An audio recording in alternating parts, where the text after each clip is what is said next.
Saya mulanya awalnya saya tertarik dengan karya-karya yang berbau propaganda gitu sebagai apa yang yang fungsinya menyampaikan pesan-pesan kayak karya-karya poster atau karya-karya ya karya-karya poster yang berbau kritik ke sosial. Tapi perkembangannya setelah beberapa tahun saya mencoba berpikir ulang tentang tema-tema atau strategi karya seperti itu. Saya pengen lebih mendekati atau lebih mencari cara bahwa karya itu atau saya sebagai seniman dengan karyanya tidak mempunyai jarak terlalu jauh dengan karya itu sendiri gitu.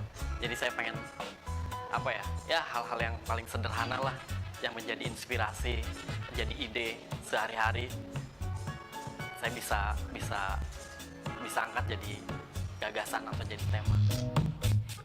Bikin karya lebih ke bermain-main gitu.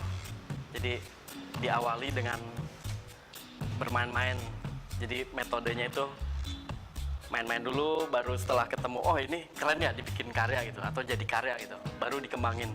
Itu jadi metode kebanyakan aku bikin karya gitu. Nah nanti temanya atau apapun konten yang mau disampaikan di dalam karya itu lain. Aku bisa dapat inspirasi atau gagasan dari hal-hal yang serius, dari hal-hal yang sehari-hari. Aku bikin karya juga berdasarkan riset dulu gitu. Tapi dalam arti riset yang dikatakan riset yang sederhana lah buat kamu. Misal gini, orang mau ngomongin soal sampah ya, solusi soal sampah gimana. Seorang cuman gimana mengutin sampah gitu doang gitu loh. Nah gue sebagai seniman itu kenapa tidak dibikin sesuatu yang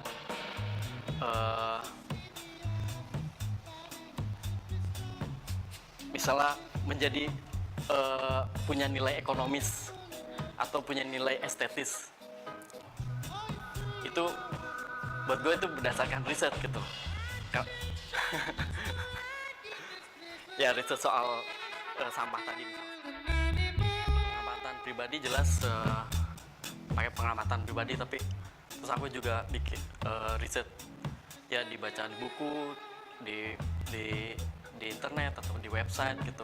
Terus akhirnya setelah dapat referensi, aku coba cari metode sendiri gimana misalnya untuk mengolah kertas menjadi kertas ini tidak sekedar kertas itu sendiri. Itu maksudnya dia bisa bertahan lama gitu, bisa diapain gitu, bagaimana kertas bisa lebih fleksibel atau lebih kuat.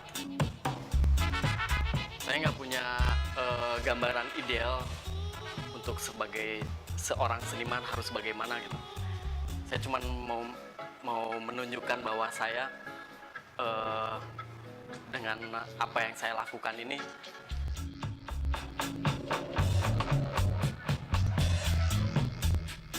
yang bisa merefleksikan apa yang saya pikirkan. Jadi misalnya ya oke, misalnya kita ngomongin soal apapun gitu, tapi dengan apa yang ditunjukkan.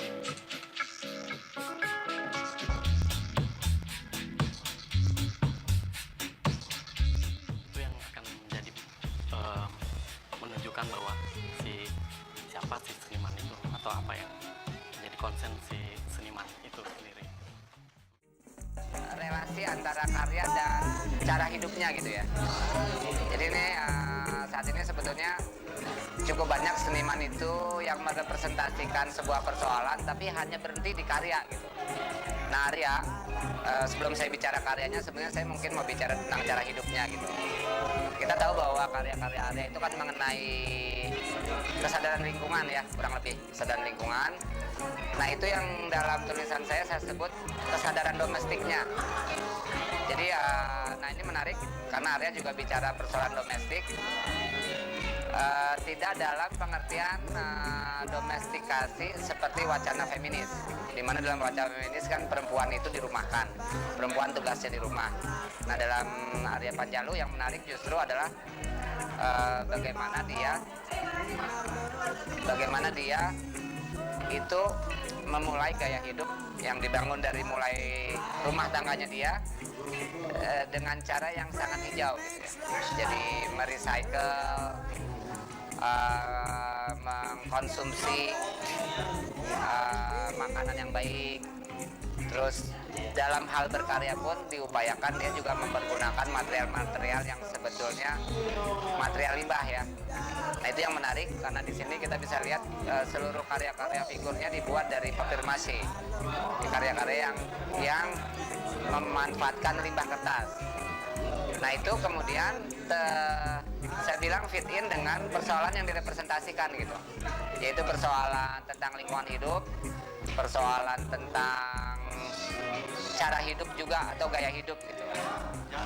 Nah, tentu saja dalam beberapa hal cukup banyak aspek-aspek personal seperti persoalan waktu kecil atau trauma waktu kecil atau bagaimana setelah dia jadi seniman dia mengevaluasi cara hidupnya yang mungkin tidak betul atau tidak proper diperbaiki gitu. Saya rasa itu sih sebetulnya karena nggak banyak seniman-seniman Indonesia itu yang terjadi relasi yang cukup cukup bertanggung jawab antara apa yang dipesankan melalui karya dengan cara hidupnya gitu. Jadi itu yang istimewa dari dia gitu.